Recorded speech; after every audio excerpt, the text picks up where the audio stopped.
ஹர மகாதேவா. உடைய சிவனே போற்றி, எந்நாட்டவர்க்கும் இறைவா போற்றி. தலைநிறை கணபதிக்கே சரணம் சரணம். திருச்செந்தூர் முருகனுக்கே அரோகரா.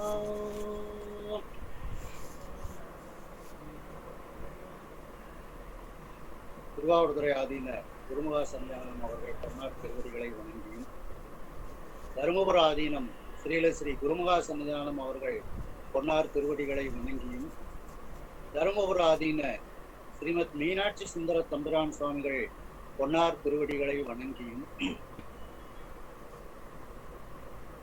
இந்த திருவாசக சிந்தனை மற்றும் முற்றோதலை செம்மையாக நடத்தி கொண்டிருக்கக்கூடிய அம்மையார் திருமதி மீனாம்பாள் பாலசுப்ரமணியம் அவர்களுக்கும், அவருடைய துணைவியார் அவர்களுக்கும், அவருடைய குழுவினர்களுக்கும், சிறப்பாக திரு சொக்கலிங்கம் ஐயா அவர்களுக்கும் எனது அன்பான வணக்கத்தை தெரிவித்துக் கொள்கின்றேன்.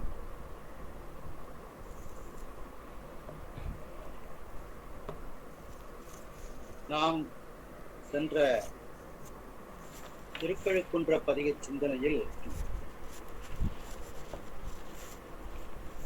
மூர்த்தி, தலம், தீர்த்தம் என்பது பற்றி சிறப்பாக சிந்தித்து வந்தோம். மாணிக்கவாசக சுவாமிகளுக்கு சிவபெருமானே குருநாதராக வந்து ஆட்கொண்டு இந்த திருக்கழுக்குன்றத்தில் அவர்களுக்கு காட்சி கொடுத்தார்கள்.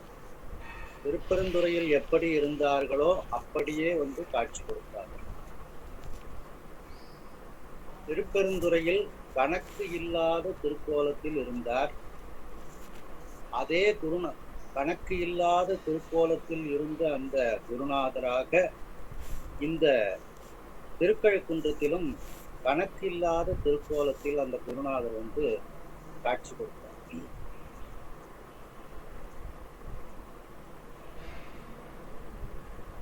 ஐயா வணக்கம். வணக்கம் ஐயா. வணக்கம். மூர்த்தி, தலம், தீர்த்தம் முறையாக வழிபட்டவர்களுக்கு சர்க்குரு கிடைப்பார்கள், சர்க்குரு தரிசனம் கிடைக்கும் என்று தாயுமானவ சுவாமிகள் பராபரக்கண்ணியில் அருளியுள்ளார்கள். அதன்படி சென்ற திருவாசக சிந்தனையில் நாம் தீர்த்தம், அந்த சங்கு தீர்த்தத்தை பற்றியும், அந்த திருக்கழுக்குன்ற தலம் எப்படி கைலாய மலையாக இருக்கின்றது, திருமலையாக இருக்கின்றது, அந்த தலத்தில் இருக்கக்கூடிய அந்த வேதகிரீஸ்வர பெருமான், பக்தவத்சலேஸ்வர பெருமான், சொக்கநாயகி, திரிபுர சுந்தரி இந்த இறைவன் இறைவியை பற்றி நாம் சிந்தித்தோம். சிந்தித்து மூவர்கள் பாடிய திருமுறைகளில் உரிய பாடல்களை பற்றி நாம் சிந்தித்தோம். திருவாசகத்தில் முதல் பாடலில் நாம் வந்து அமர்ந்திருக்கின்றோம்.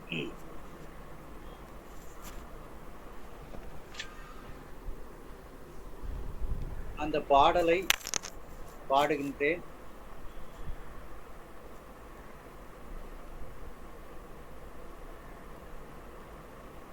மாணிக்கவாசக சுவாமிகள் திருக்கழுக்குன்றத்தில் அருளிய திருக்கழுக்குன்ற பதிகம் குரு தரிசனம்.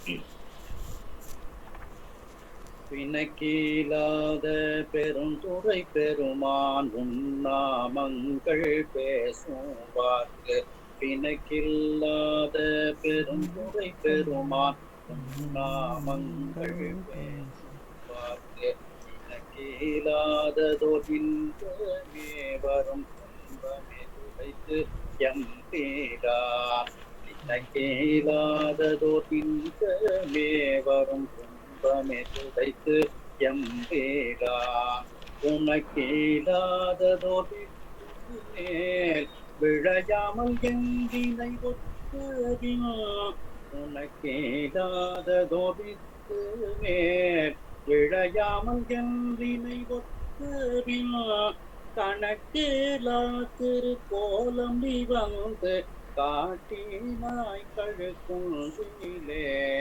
கணக்கிலா திருக்கோலம் நீ வந்து காட்டினாய் கழுக்குன்றிலே.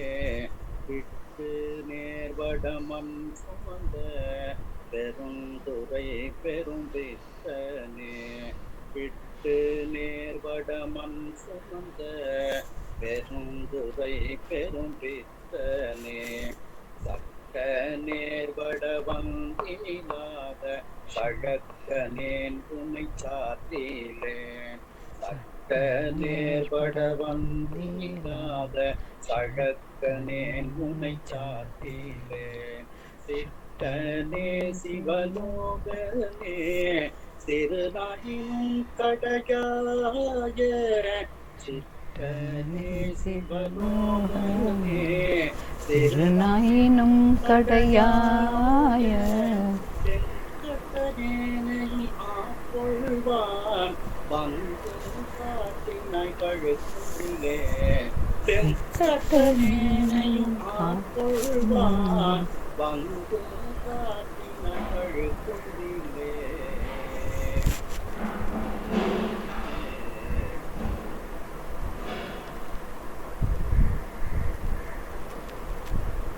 இந்த பதிகத்திற்கு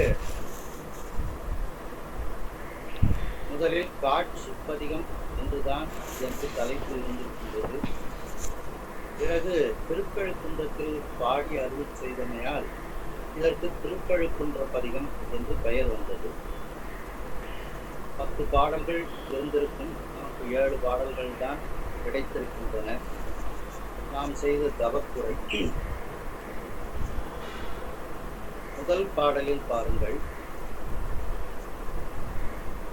பிணக்கிலாத பெருந்துரை பெருமாள். பிணக்கு என்றால் மாறுபடுதல் என்று ஒரு பொருள், கூடுதல் என்று ஒரு பொருள். இங்கு மாறுபாடு இல்லாத, இந்த வேறுபாடு இல்லாத பெருந்துரை பெருமானாக இறைவன். அப்படிப்பட்ட பெருமானே, உன் நாமங்கள் பேசுவார்க்கு இனக்கில்லாததோ இந்த உன்னுடைய திருநாமங்கள். இங்கு பெயர் என்று சொல்லும் பொழுது அந்த பெயரை பற்றிய புகழும் வந்துவிடும். பெயரும் புகழும் பிரிக்க முடியாத ஒன்று. ஆகையினால் உன் நாமங்கள், உன்னுடைய திருப்பெயர்கள், அந்த திருப்பெயருக்கு காரணமாகிய புகழ்கள், இவற்றையெல்லாம் பேசக்கூடியவர்களுக்கு, யாரெல்லாம் பேசுகின்றார்களோ இதை பற்றி, அவர்களுக்கு இனக்கில்லாததோ இன்பமே வரும். அவர்களுக்கு ஒப்பற்ற இன்பம், நிகரற்ற இன்பம். இனக்கில்லாததோன்னா நிகரற்ற இன்பமே வரும். அவர்களுக்கு இன்பமே துடைத்து அவர்களுக்கு வரக்கூடிய துன்பங்களை எம்பிரான் துன்பமே துடைத்து. எங்கள் சிவபெருமானே, நீ அவர்களுக்கு வரக்கூடிய துன்பங்களை எல்லாம் நீக்கி உனக்கில்லாததோர் வித்து மேல் விளையாமல் என் வினைவு.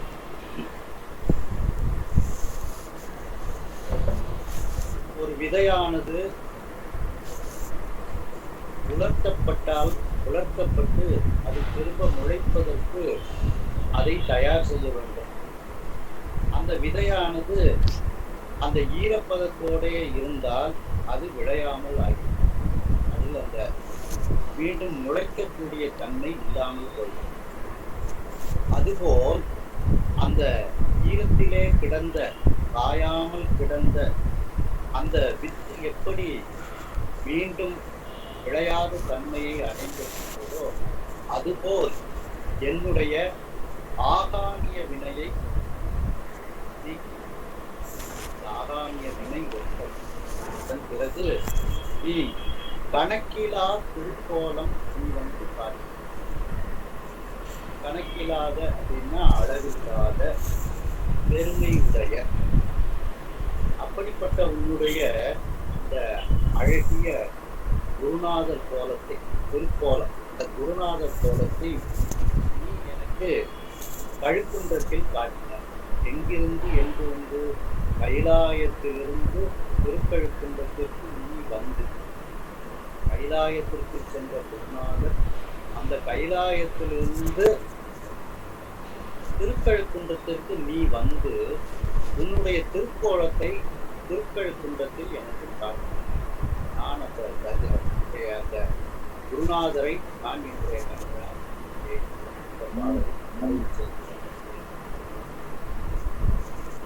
இப்ப நம்ம ஒரு பொதுவான அர்த்தத்தை நம்ம பார்க்கணும். இப்ப கொஞ்சம் ஆழமா ஏன்னா இறைவனை பத்தி பேசிக்கிட்டே இருந்தா அதுல இன்பம் தானே நமக்கு வரும்னு சொல்லியிருக்கேன். அதனால கொஞ்சம் இந்த பாடலை பத்தி நம்ம பேசுவோம்.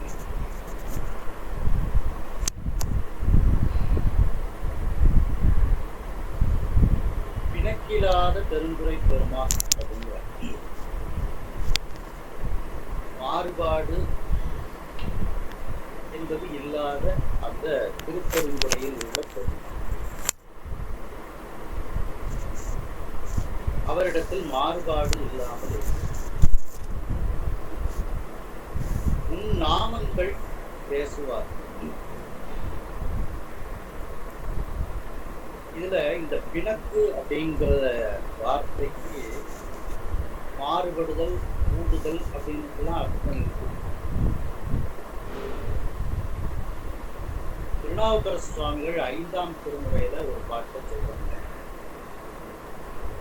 பிறவி மாய பிணக்கில் அழுந்தினும் உறவெல்லாம் சிந்தித்து உண்ணி உறவாதே, அரவன் எம்பிரான் அம்பிலாளன் துறை மறவாதே தொழுது ஏற்றி வணங்குகின்றன. அப்ப பிறவி மாய பிணக்கு அப்படின்னு சொல்றாங்க. அப்போ பிணக்குன்றதுக்கு பிறவி மாயத்து, பிறவி என்பது வருவதனால சிவபெருமானுக்கு பிறப்பு இறப்பு கிடையாது. இந்த அர்த்தம் பிறப்பிலி இறப்பிலி. அப்படி அந்த பிணக்கு இல்லாத பெருந்துரை பெருமான்களுக்கு பிறப்பு இறப்பு இல்லாத, அப்புறம் மாறுபாடு இல்லாதவன் அப்படின்னு அர்த்தம். இந்த பிறவிமாய பிணக்கில் அழுந்தினும் அப்படிங்கிறத வச்சு இதற்கு நம்ம பிறப்பு இறப்பு இல்லாதவன், மாறுபாடு அர்த்தம். அடுத்து பாருங்க, உன் நாமங்கள் பேசுவார்க்கு இனத்திலாததோ, உன்னுடைய பெயரை பற்றி பேசக்கூடியவர்களுக்கு ஒப்பற்ற இன்பம் இதமே வரும். அப்போ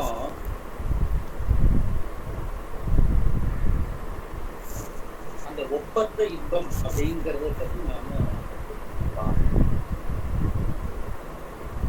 முதல்ல நம்ம திருநெல்வேலியில திருஞான சம்பந்த பெருமான் அறிவித்திருக்கிறார். மருந்தவை மந்திரம், மருந்தவை மந்திரம் அவை மற்றும் எல்லாம் அருந்துயர்கடும் அவர் நாமமே சிந்தை செய், அவர் நாமமே சிந்தை செய் நெஞ்சமே. பொருந்து தன்புறவினில் கொன்றை பொன் சொரிதர சுன்று பைவோம் தீசம் பொன் மலர் திருநெல்வேலி உரை செல்வர்தாமே.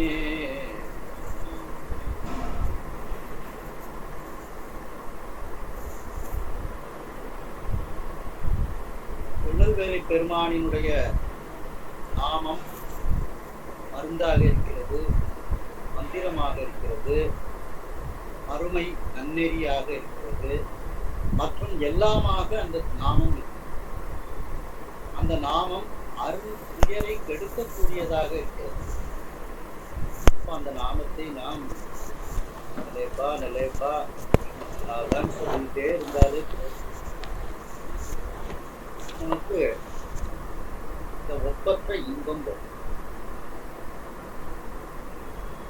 அருந்துயர் கெடும் அவர் நாமமே சிந்தை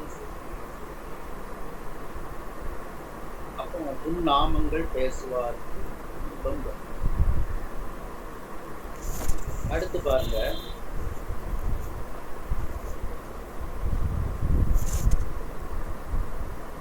மந்தரம் மன பாவங்கள் மேவிய பந்தனை அவர் தாமும் பகருவரே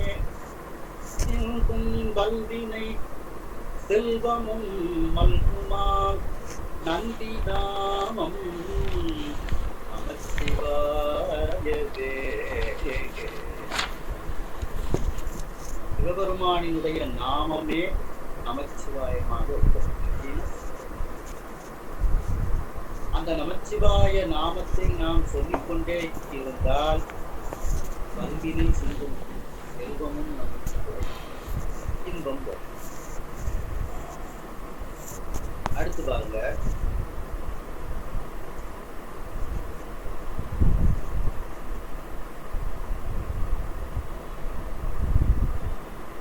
இன்னும் அவனுடைய நாமம் கேட்டார். திருநாவுக்கர சுவாமி சொல்றாங்க, இன்னும் அவனுடைய நாமம் கேட்டார்.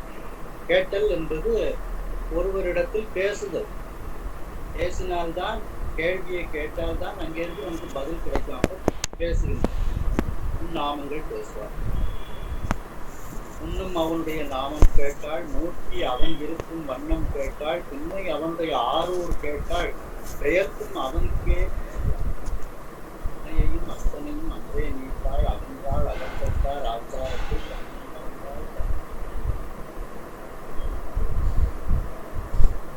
அப்போ இதுவும் அந்த நாமத்தை பிறர் சொல்ல கேட்ட உடனேயே அவள் அனுபவித்த, இந்த பெண் அனுபவித்த இன்பங்கள் இங்கே சொல்லப்படுகிறது. அதான் இணக்கில்லாததோ இன்பமே. அடுத்து பாருங்க,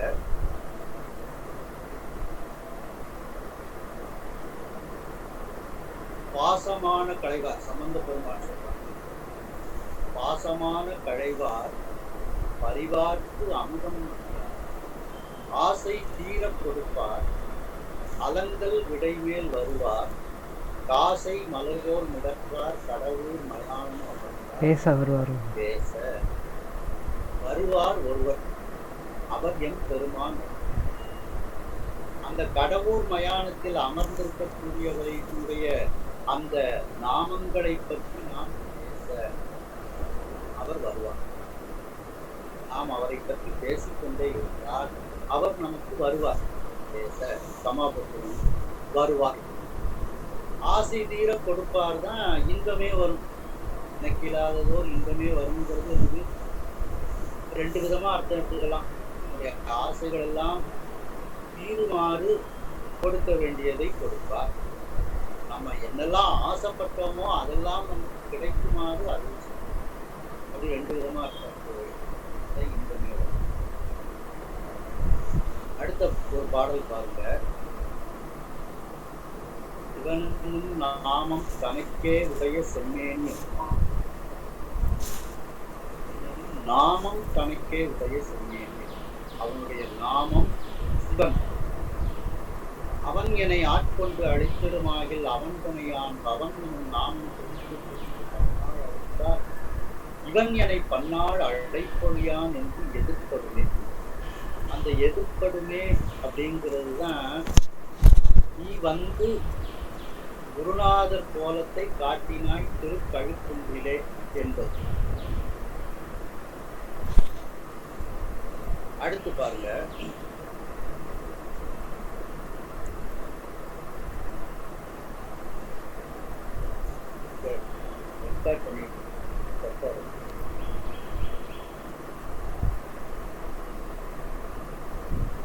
அடுத்து பாருங்க,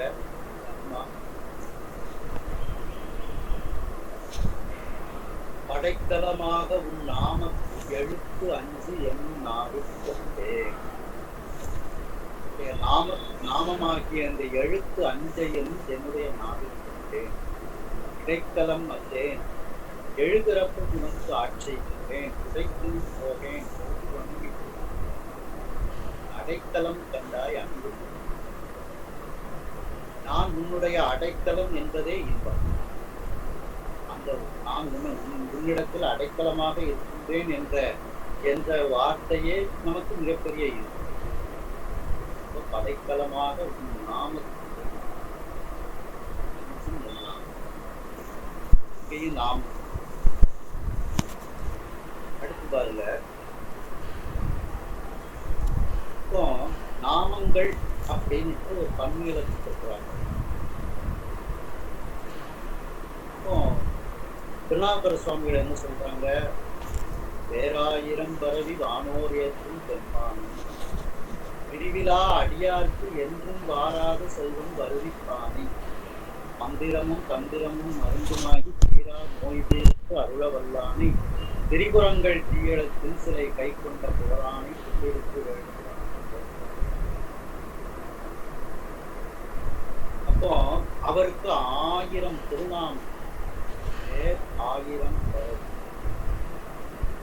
அந்த வாராத செல்வம் வருவிக்கக்கூடியவனாக இருக்கிறார்.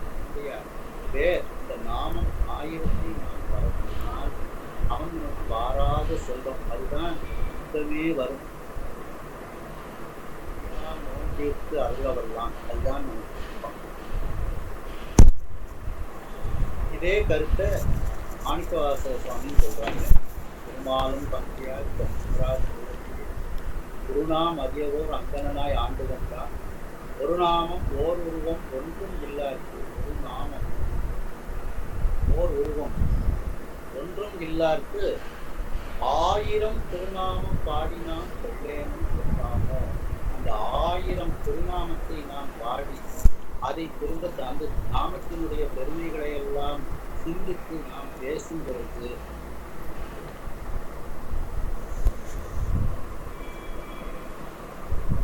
அடுத்து பாருங்க. மாணிக்கவாசக பெருமானே சொல்றாங்க, பாசம் பரஞ்சோதிக்கு என்றார் புறாப்பகம் நாம் பேசணும். அப்போ இவர்கள் அந்த இறைவனுடைய பெருமைகளை, அவனுடைய நாமத்தினுடைய பெருமைகளை எல்லாம் இரவும் பகலும் இவர்கள் பேசி இருக்கின்றார்கள். அதில் இன்பம் இவர்களுக்கு கிடைத்திருக்கின்றது. அந்த இரவும் பகலும் அவர்கள் இந்த பரஞ்சோதி என்கின்ற நாமத்தை உடையவர்களுக்கு, அந்த பரஞ்சோதிங்கிற நாமத்தை பாசம் பரஞ்சோதி என்றால் இராப்பகல் நாம் பேச. அதுல என்ன பாருங்க, ராத்திரி பகலும் பேசும்போது என்னுடைய பாசம் எல்லாம் இந்த பரஞ்சோதிக்குதான் அப்படின்னு சொல்லும்போது என்னுடைய இதெல்லாம் அந்த பரஞ்சோதிக்கு என்று கூறுவதே ஒரு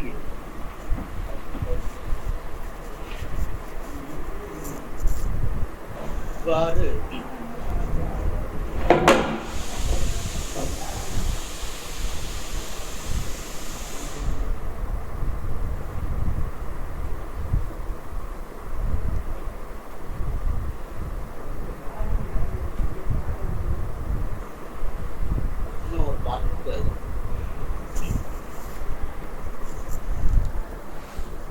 ஆறாம் திருமுறை திருத்தாண்டகத்துல திருநாவுக்கர சுவாமி சொல்றாங்க,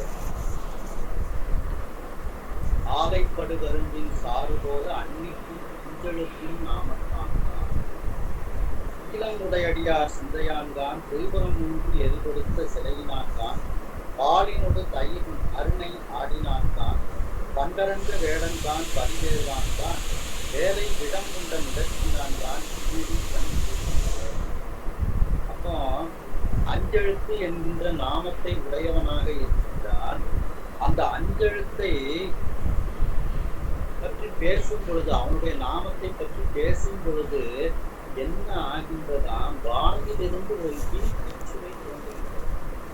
அந்த இனிப்பு சுவை எப்படி இருக்கின்றனா ஆலைப்படு கரும்பின் சாறு போல.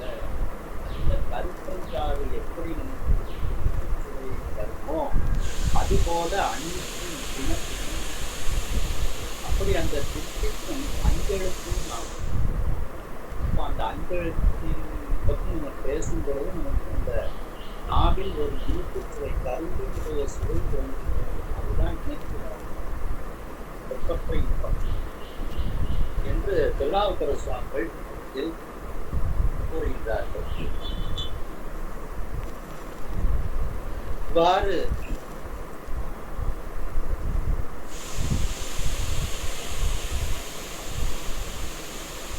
அந்த இறைவனுடைய நாமத்தை பற்றி பேசும்போது ஒரு ஒப்பற்ற இன்பம் கிடைக்கும்.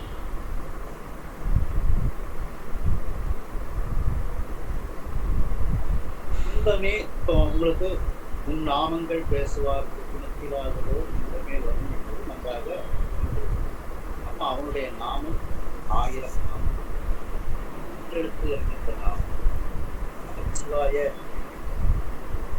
இப்படி சிவன் என்ற இப்படி பலவிதமாக அவனுடைய நாமம்.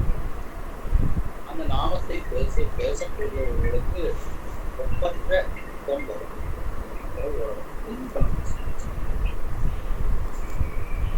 அடுத்து பாருங்க,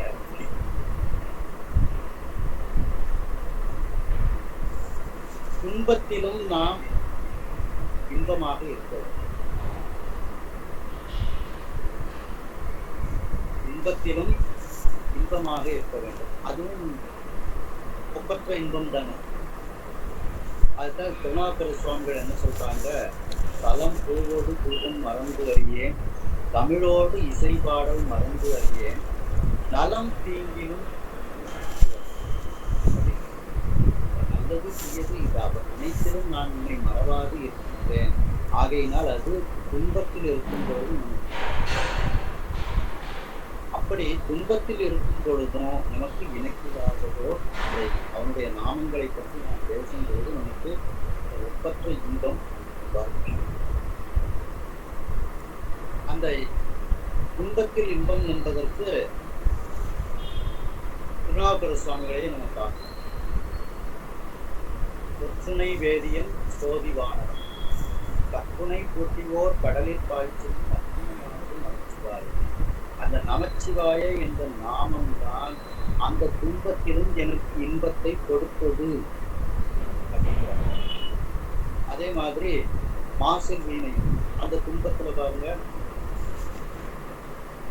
என்ற இணையடி நீழல் எனக்கு எப்படி இருந்தது என்றால் குற்றமற்ற வீணை ஒலியாகவும் மாலை மதியமாகவும் தென்றல் காற்றாகவும் இளவேணிய காலமாகவும் அந்த பொய்கையும் போன்று அந்த அவருடைய திருவடி நிழலை நான் நினைத்துக் கொண்டே இருப்பதால் அது அந்த துன்பத்திலும் எனக்கு இன்பமாக இருக்கும்.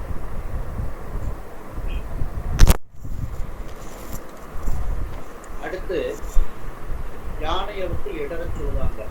இந்த யானையை பார்த்து என்ன பாடுறாங்க, அஞ்சுவது யாதென்றும் இதே ஒரு இன்பம் தானே. யாருக்கும் பயப்படாத தன்மையே ஒரு இன்பம் தான். அப்படி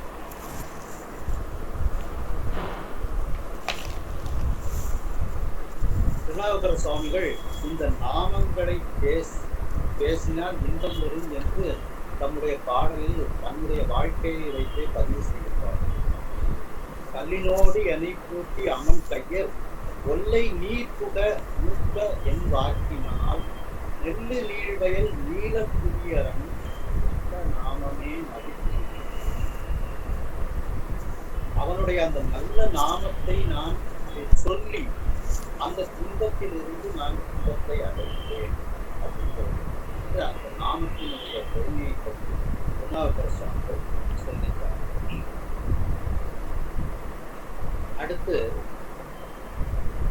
இப்போ உன்னுடைய நாமங்கள் பேசுவார் இன்பமே வரும். இனக்கிலாதங்கிறதுக்கு ஒப்பத்தையும் பார்த்தா இந்த நேரத்தையும் இன்பத்தை தரும். இனக்கு அப்படின்னா இனங்குதல் செய்து இணங்குதல். அப்ப இணக்கி இல்லாததோ அப்படின்னா இணங்குதல் அற்ற இன்பம். இணங்கி போக வேண்டிய அவசியம் இல்லைன்னு பேச்சுவார்த்தைகளே நீ சொல்லுங்க. எனக்கு யாருக்கும் ஒண்ணு இறந்து போகணும்னு இல்லைன்னா இன்னும் நல்லா சொல்லணும், நீ நேரி போக வேண்டிய அவசியம். அப்போ அவரை இணங்கி போக வேண்டிய அவசியமும் மேவி செல்ல வேண்டிய அவசியமும் இல்லாத ஒரு இன்பம் அவனிடத்தில் இருக்கு. ஆகையினால் அவன் அதுபோல அதையும் நாம் இங்கே தீர்த்து பார்ப்போம். அதுவும் ஒரு இன்பம் தானே. அது திருநாவுக்கரசர் சுவாமிகள் என்ன சொல்றாங்க, அந்த அரசனுடைய தூதுவர்கள் இவரை கைது செய்வதற்காக அழைத்து செல்ல வருகிறார். அவர்களை பார்த்து திருநாவுக்கரசர் சுவாமிகள் என்ன சொல்றாங்க, நாம் ஆர்க்கும் அமனை அன்றோம், நரகத்தில் விடப்படும், நடலை இல்லோம், ஏமாப்போம், பிணியறியோம், அணிவோம் அல்லோம், சுத்தமே என்னாலும்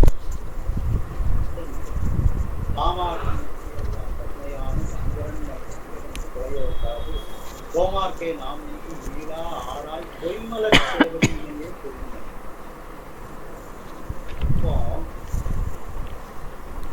அந்த நேரத்தில் யாருக்கும் நாங்கள் அடிமை கிடையாது, யாரை பார்த்து பயப்பட வேண்டிய தன்மை கிடையாது, யாரோடு இணங்கி போக வேண்டிய அவசியமும் இல்லை என்று கூறுகின்றார் அல்லவா. அதுதான் இன்பம். அதுதான் இணக்கில்லாததோர் இன்பம். இணக்குன்னா இணங்கி செல்லுதல், மேவி செல்லுதல். யாரையும் மேவி செல்ல வேண்டிய அவசியம் இல்லை, இணங்கி செல்ல வேண்டிய அவசியம் இல்லை. ஏனென்றால் நான் சிவபெருமானுக்கு அடிமை.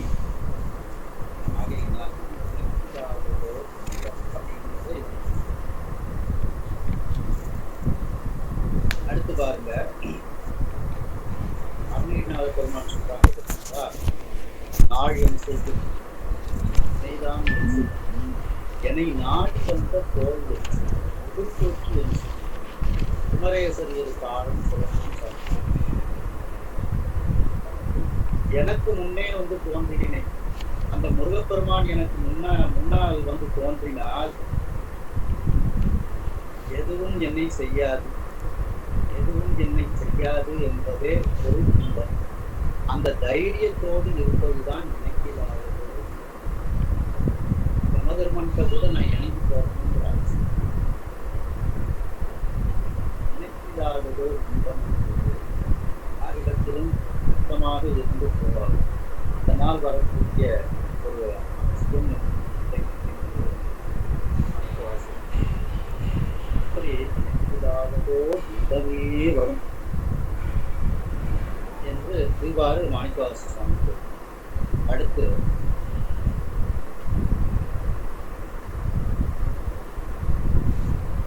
துன்பமே துடைப்பு. எனக்கு வரக்கூடிய துன்பங்களை எல்லாம் எங்கள் சிவபெருமான். உனக்கு இல்லாததோர் முற்று மேல் விளையான கணக்கிலா திருப்போரும் என்று காட்டி. இந்த உனக்கு இல்லாததோ அப்படிங்கிறது ஏற்கனவே என் வினை அப்படிங்கிறது இங்க ஆகாமிய வினையை தான் கூறுகின்றார்.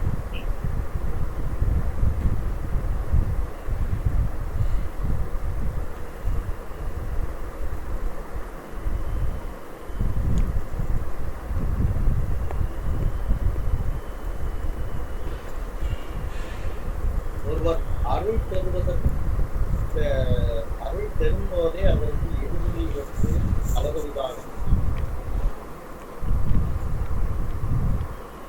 ஏன்னா என் வினை அப்படிங்கிறது ஆகாமியம் அப்படிங்கிறதுக்கு நம்ம இந்த இடத்தை சிந்திக்க வேண்டிய இடம். விளையாடற் புராணத்தில் நம்ம இணைங்கிறதுக்கு அந்த விட்டு நேர்பட அந்த பாட்டுக்கும் சேர்த்து நாம இந்த திருவிளையாடல் சிந்திச்சாதான் 2 பாடல்களுக்கும் நாம கொஞ்சம் அர்த்தம் பார்க்கணும்.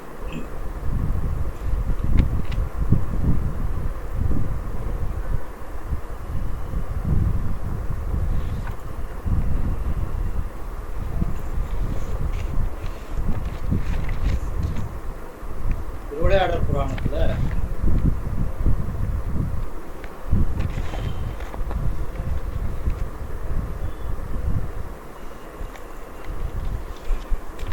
மாணிக்கவாசகர் சுவாமிகள் இந்த 2 பாட்டுக்கும் நம்ம அர்த்தம் பார்க்கணும்னா கொஞ்சம் திருவிளையாடல் புராணம் விரிவாக சிந்தித்தால்தான் நாம் இதற்கு கொஞ்சம் விரிவாகவே அர்த்தம் பார்க்க முடியும். முந்தைய சிந்தனைகள் எல்லாம் பார்த்தீங்கன்னா அப்பாண்டி நாட்டை சிவலோகம் ஆக்கிரமிக்குங்கிற ஒரு வரிக்கு நம்ம ஒரு திருவிளையாடல் புராணத்தையே எப்படி அந்த சிவலோகமானது மதுரைக்கு வந்தது அப்படிங்கிறதுக்கு ஒரு வரிக்கு திருவிளையாடல் புராணத்தை சிந்திக்கிறோம். அதுபோல இதற்கும் நாம் திருவிளையாடல் புராணத்தை சிந்தித்து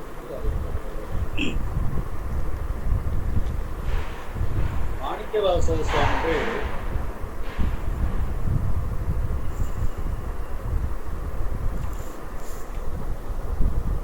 முதலமைச்சராக இருந்தாலும் அவருடைய மனமானது இறைவனிடத்திலேயே இருந்தது. இல்லம் மாறுபட்டுத்தான் இருந்தார், இல்லம் வேறுபட்டுத்தான். அந்த முதலமைச்சர் பதவியில தாமரை இலை தண்ணீர் போலத்தான் அவர் அதுக்காண்டி வேலையெல்லாம் ஒழுங்கா செஞ்சார். அந்த தாமரை இலை தண்ணீர் போல இருந்தார்ங்கிறதுக்கு திருவிளையாடல் புராணத்துல உள்ளம் வேறுபட்டு அமைச்சியல் நெறியினின்று ஒழுகும் வள்ளலார் விதியதை திறந்து அரும்பெறல் பயமான் கொள்ள வேண்டிய பொருள்கெல்லாம் கொண்டு தாழ் வெள்ளை மாமதி வேந்தனை விடை கொடுக்கும். அமைச்சியல் நெறியிலிருந்து அவர் உள்ளம் வேறுபட்டு அவருடைய உள்ளம் வேறுபட்டு அமைச்சியல் நெறியில் நின்று வரும். சரி, அதே நேரத்தில் அந்த குதிரை வாங்குறதுக்கு எல்லா பொருள்களும் வேண்டிய பொருள்களை எடுத்துக் கொள்ளுங்கள் அப்படின்ட்டு அரசர் சொல்றாரு. இவரு அந்த கருவூலத்துக்கு போறாங்க, கஜானாவுக்கு போறாங்க. அந்த வேண்டிய பொண்ணும் பொருளும் எடுத்துக்கொண்டு அந்த கஜானாவை அது தாழ்வில் வார்த்தையை போடுறாங்க. முதலமைச்சர் அல்லவா, அந்த முதலமைச்சருக்குள்ள பணியை சிறப்பாக செய்ய வேண்டும் அல்லவா, ஆகையினால் தாழ் போட்டு அடித்து அப்படின்னு அந்த வேலையையும் அந்த முதலமைச்சருக்குரிய அந்த வேலையை அவர் ஒழுங்காக செய்தார். பாடலுக்கு ஒரு பக்கம் பொருளெல்லாம் கொண்டு தாழ் அந்த தாழ் இருக்கையில அவர் முதலமைச்சர் பதவியை ஒழுங்காக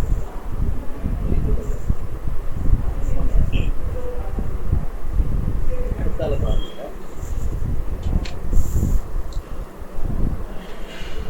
சரி, இப்போ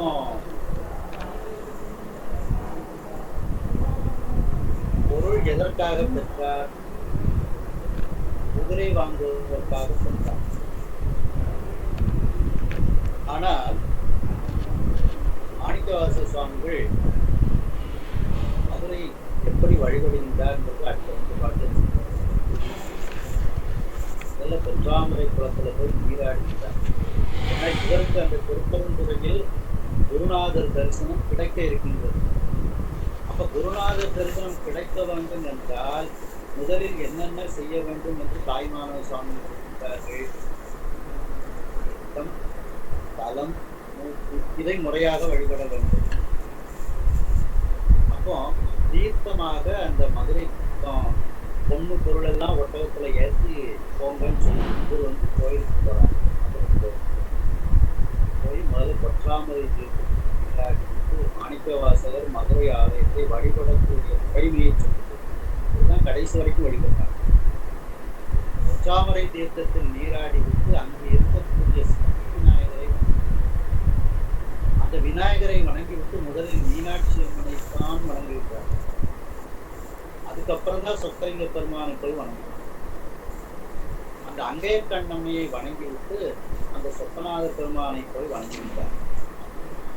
நிறைய இடத்துல சொல்றோம் பார்த்தீங்களா, வீட்டுல என்ன ஆட்சி அப்படின்னு கேட்பாங்க, சிதம்பரமா மதுரையா அப்படின்னு.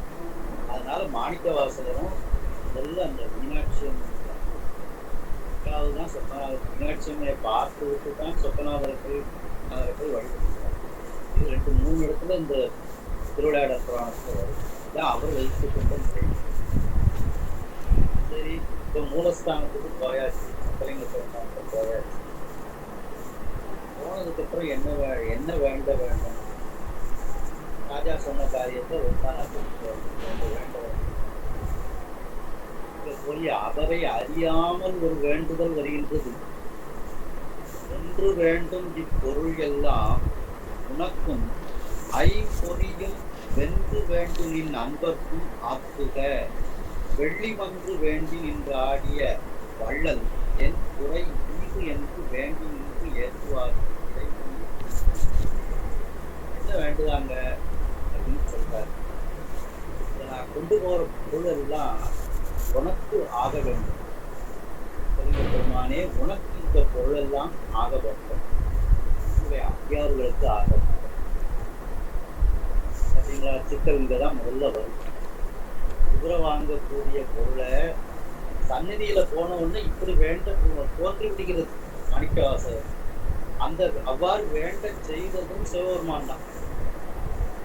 ஒன்று வேண்டும் இப்பொருள் எல்லாம் உனக்கும், அந்த சொக்கநாத பெருமான். ஐம்பொறியில் வென்று வேண்டும் என் அன்பர், இந்த பொறிகளை வென்று நிற்கக்கூடிய உன்னுடைய சிவனடியார்களுக்கும் பொருள் பயன்பட வேண்டும் அப்படிங்கிற ஒரு அந்த மூலஸ்தானத்துக்கு போன ஒண்ணு மாறியாச்சு, வேண்டியாச்சு. சுவாமியும் அப்படியே ஆகட்டும்ங்கிறதுக்கு ஒரு நல்ல நிமித்தம் கொடுக்குறார். ஒரு ஆதிசைவ மந்தனாக அர்ச்சகராக வந்து அப்படியே ஆகுங்க அப்படின்னு சொல்லி சுவாமி ஆசீர்வாதம் கொடுத்தார். ஆதிசைவனாம் அர்ச்சகன் ஒருவன் நேரணைந்து கோதி ஈந்தனம் நமக்கு இதுபோல் இல்லை நிமித்தம், இது நன்னெறிக்கு ஏது வந்து இருக்கை நேற்று அணிந்து வேதமாக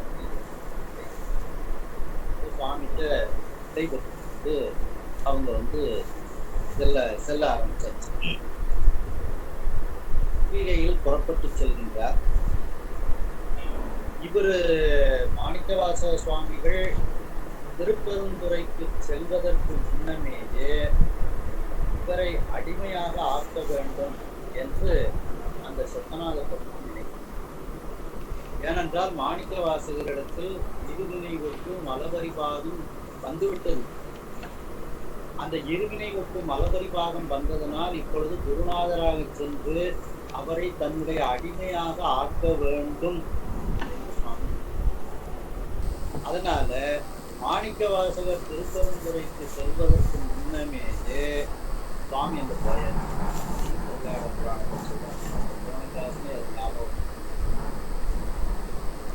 மற்ற இவர் வழிபடும் மாறி நடம் ஆடும் வெற்றி கிடையார் இவர் வினை தொகையின் வெற்றும் பற்றிய இருட்டு மல பக்குவமும் நோக்கா ஒற்று அடிமை கொண்டு பணி கொண்டு அவர் மற்ற இவர் வழிபடும் இவர் அந்த திருப்பெருந்துறை என்கின்ற வழியை கடந்து அந்த திருப்பெருந்துறைக்கு செல்வதற்கு முன்னமேயே வழிபடும் மாறி நடமாடும் வெற்றி விடையார், கால் மாறி நடனமாடக்கூடிய அந்த வெற்றி விடையை உடைய அந்த சொக்கநாத பெருமானானவர் இவர் வினை தொகையின் ஒப்பும், இவருடைய இருவினை ஒப்பு, வினை தொகையின் ஒப்புன இருவினையின் ஒப்பு, இவர் வினை தொகையின் ஒப்பும் பற்றிய இருட்டு மல பக்குவமும், இவரை பற்றிய அந்த முன்மலங்கள், அந்த முன்மல பக்குவத்தையும் இவர் தெரிந்து மல பரிபாகத்தையும் தெரிந்து நோக்காதை பார்த்து உற்று அடிமை கொண்டு பணி கொண்டு அவரை உற்று அப்படின்னா அவருக்கு தீட்சைகள் எல்லாம் செய்து, உற்று நோக்குவதனாலே தீட்சை செய்யலாம், நயன தீட்சை. அடிமை கொண்டு அவரை தன்னுடைய அடிமையாக ஆக்கிக் கொண்டு தன்னுடைய பணியை செய்வதற்காக அவர் சொக்கநாத பெருமான் மனசுல நினைச்சிட்டார். அப்போ திருப்பெருந்துறைக்கு குருநாதராக வந்த உடனே வருவதற்கு முன்னமேயே மாணிக்க வாசகரிடத்தில் திருநீருக்கும் மலபரிவாகம் என்பது வந்து ஆகையால் இந்த பாடலில் இருக்கக்கூடிய என் வினை ஒப்பதின் என்பது ஆகாமிய புரிந்து கொள்ள இந்த இதை வைத்துதான் நாம் இருவினை ஒப்பு திருப்பெருந்துறைக்கு போவதற்கு முன்னமேயே இவரிடத்தில் இருக்கின்றது அப்படிங்கிறத நம்ம இருவினை ஒப்பு மலபரிபாகம் என்பது இருக்கின்றது. அதை பார்த்துதான் அங்கே குருநாதராக வந்து அவரை ஆட்கொள்கின்றார் என்பது இந்த திருவிழாவில்.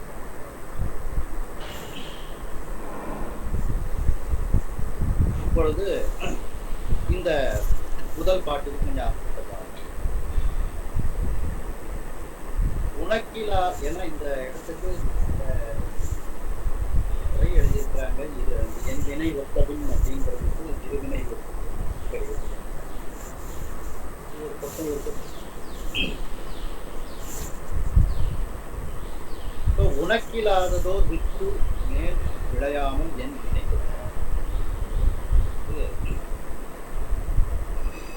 நாம் பார்க்க வேண்டும் என்றால்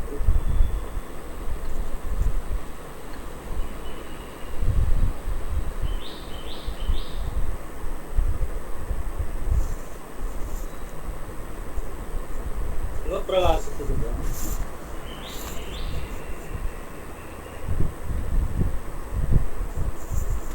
சிவப்பிரகாசத்துல 89வது பாடல் உமாபதி சிவாச்சாரியாருடைய சிவப்பிரகாசத்தில் 89வது பாடல்.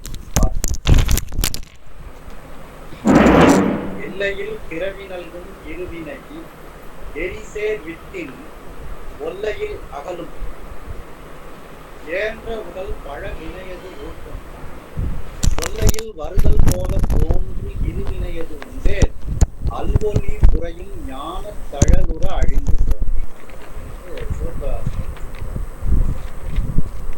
இதுல உணக்கிலாததோ வித்து அப்படின்னா அந்த உணர்த்தப்படாத ஈரத்தன்மையோடு இருந்த வித்து ஆனது மீண்டும் விளையாத தன்மையை அடைந்து விடுகிறது.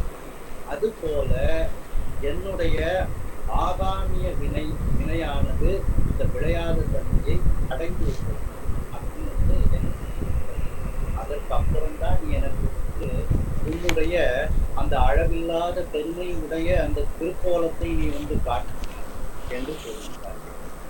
இந்த சிவப்பிரகாசத்துல இதற்கு அர்த்தம் பார்த்தோமே என்றால்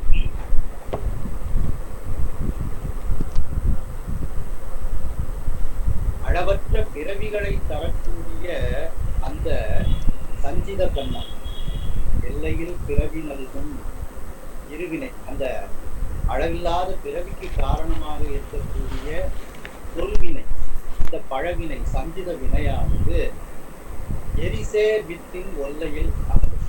அது வந்து குருநாதரினுடைய ஞான தீட்சையினால் நீங்கும். குருநாதர் செய்து வைக்கக்கூடிய தீட்சை முதலிய காரியங்களினால் அந்த சஞ்சித வினையானது. அப்போ இந்த மாணிக்கவாசர் இப்ப நம்ம பார்க்கறது திருப்பரங்குன்ற பதியத்தை தான் நம்ம பார்க்கிறோம். அப்போ மாணிக்கவாசகருக்கு திருப்பெருந்துறையிலேயே சுவாமி வந்து தன்னுடைய காலை எடுத்து அவர் தலைமையில் வைக்கின்றார், தன்னுடைய கையை எடுத்து அவர் தலைமையில் வைக்கின்றார். இதுல திருவடி தீட்சை அந்த கையினால் வைக்கக்கூடிய அந்த ஸ்பரிச தீட்சை எல்லாமே முடிஞ்சு போயிருக்கு. அப்ப அந்த தீட்சை கொடுத்தால் சஞ்சித வினை என்பது அதுதான் இதை நம்ம சொல்றாங்க. அந்த இருவினை எரிசை மேலும் அந்த சஞ்சித வினை எப்படிப்பட்டது என்றால் வருத்த விதையை போன்றது. எரிசேர் வித்தின் ஒல்லையில் அகலும் அந்த வருத்த விதையை போன்றது அந்த சஞ்சித வினை. அது தீட்சை செய்த உடனேயே அந்த சஞ்சித வினையானது நீங்கும்.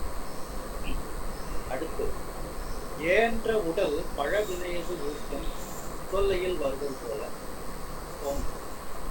அதாவது இப்போ பிராரத்தம் அப்படிங்கிற ஒரு வினை. இந்த பிராரத்த வினைங்கிறது இந்த பிறவியில நம்ம அனுபவிப்பதற்காக கொஞ்சம் முகந்து கொண்டு வந்த வினை, கொஞ்சம் எடுத்துக்கொண்டு வந்த வினை. அதுவே நல்வினை தீவினைங்கிறது அது உடல் ஊழாய் கழிவு, உடல் பழ வினையது ஊக்கம். அதன் அந்த பிராரத்த வினையை நாம் அனுபவிக்கும் போதே அதனால் வரக்கூடிய நல்வினை காரணமாக ஆகாமிய ஏறு. அப்போ அந்த பிராரத்த வினையானது மாணிக்கவாசக சுவாமிகளுக்கு இந்த பிறவியில் அந்த உடல் இந்த ஊழாக கழிகின்றது. அப்ப இந்த பிராரத்த வினை இல்லை. அப்ப எஞ்சி இருக்கிறது ஆகாமிய. அந்த பிராரத்த வினை கழிவதுதான் அவருக்கு இந்த குதிரை வருமா வராதா இது ஒரு பயம். சுவாமிகிட்ட போய் வேண்டுவாரு. தடவை இந்த அரசனிடம் தண்டனை பெறுகின்றார். ஒரு தடவை மதுரை மன்னனிடம் தண்டனை பெறுகின்றார். அந்த அதெல்லாம் இந்த கழி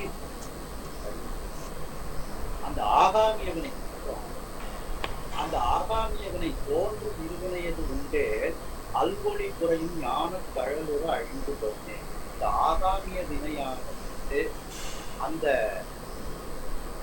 ஆசிரியரின் ஞானாசிரியரின் ஞான பொருந்துவதனால் அழிந்து அப்படிங்கிறது. இப்போ இந்த என் வினை ஒத்தவின் ஆகாமிய வினை என்று நாம் இந்த சிவப்பிரகாசத்தில் நாம் அர்த்தம் பார்க்கிறோம்.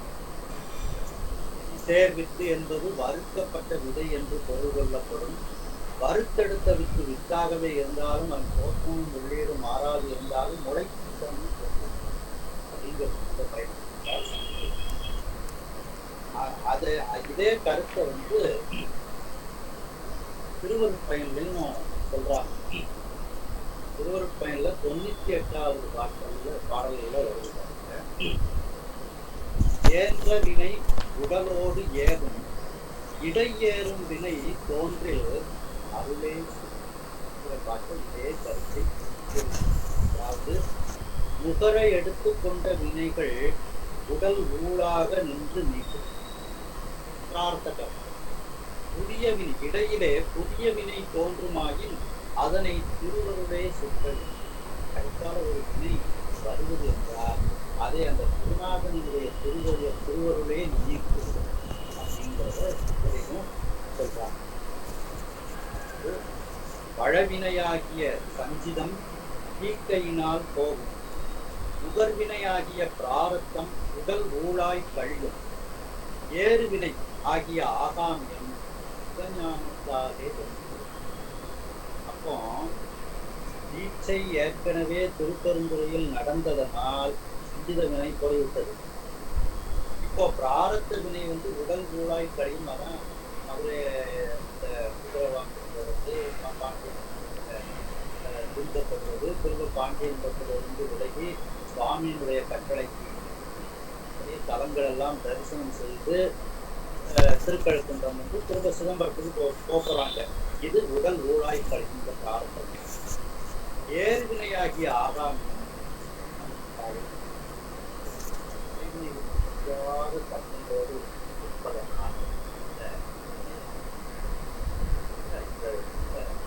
ஆகாமிய வினைக்கு அந்த உணக்கிலாததோர் விட்டு என்று மிக சிறப்பாக எடுத்துக்காட்டை மாணிக்கவாசக சுவாமிகள் அருள் செய்கிறார். இப்போ அந்த உனக்கில்லாததோர் விட்டுங்கிறத பற்றி நாம் சிந்தித்திருக்கிறோம். உனக்கில்லாததோர் விட்டு மேல் விளையாமல் என் வினை ஒத்த பின் நீ அப்படி என்னுடைய ஆகாமிய வினையையும் நீ நீக்கிய பின் கணக்கிலா திருக்கோலம் நீ காட்டி உன்னுடைய அந்த அளவில்லாத பெருமை உடைய சில பேர் எண்ணிக்கை இருக்கிறார். திருக்கோலம் 1000 உருவமா இல்லாத உருவம். அப்படி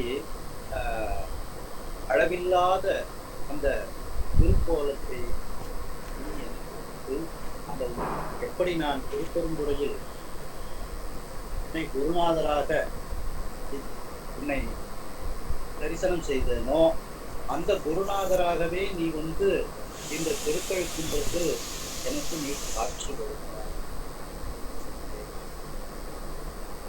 இப்போ இதுல இந்த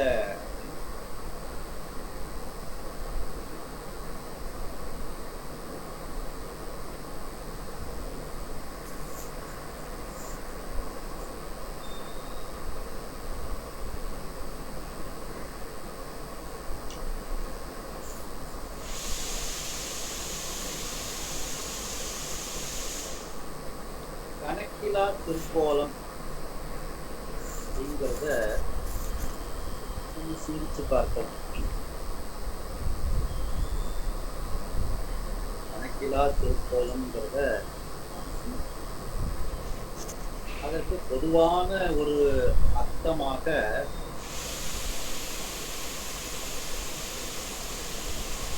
அளவில்லாத பெருமையுடைய திருக்கோலம் அப்படின்னு சொல்லுவாங்க. இப்ப கணக்கில்லா திருக்கோலம் அப்படின்னு வரும்போது கணக்குடைய திருக்கோலம் நாம நம்ம கொண்டு வந்து யார் யார் கணக்கெல்லாம் எப்படி எப்படி சாமி தீர்க்கிறார் அப்படிங்கிறத சிந்திக்கலாம். அந்த கணக்கெல்லாம் தீர்த்தாத்தான் அது கணக்கில்லா திருக்கோலம். யார் கணக்கையெல்லாம் தீர்க்க வேண்டியது இருக்கின்றது என்றால் மாணிக்கவாசகர், அம்மா, அந்த பாண்டியம்மன், இவர்கள் 3 பேருடைய கணக்கையும் சரி செய்ய வேண்டியது.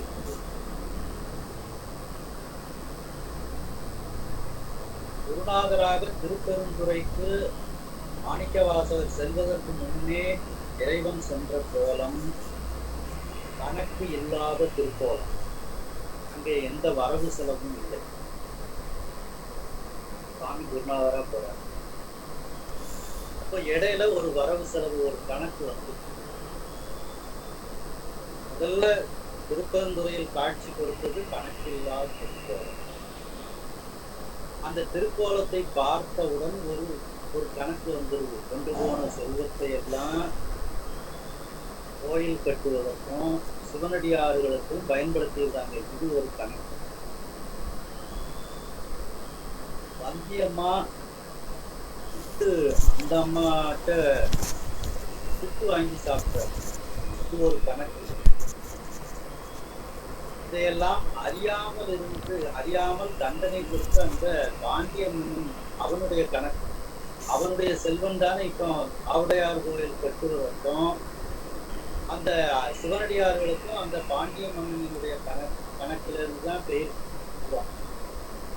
அப்ப பாண்டிய மன்னனுக்கும் இந்த பாண்டிய ரூபாய்க்கு ஒரு கணக்கு தீர்த்தம். எப்படி கணக்கு தீர்ப்பார்? ஏன்னா திருப்பெருந்துறையில முதலா சுவாமி குருநாதராக இருக்கும்போது இந்த 3 கணக்கும் இல்லாத திருக்கோலமாகத்தான் சுவாமி இருக்கிறார். கணக்கு இல்லாத திருக்கோலம். ஒரு சிந்தனை ஏற்படுத்தி பொதுவாக எல்லாரும் இதற்கு எழுதியிருக்கிறார்கள்.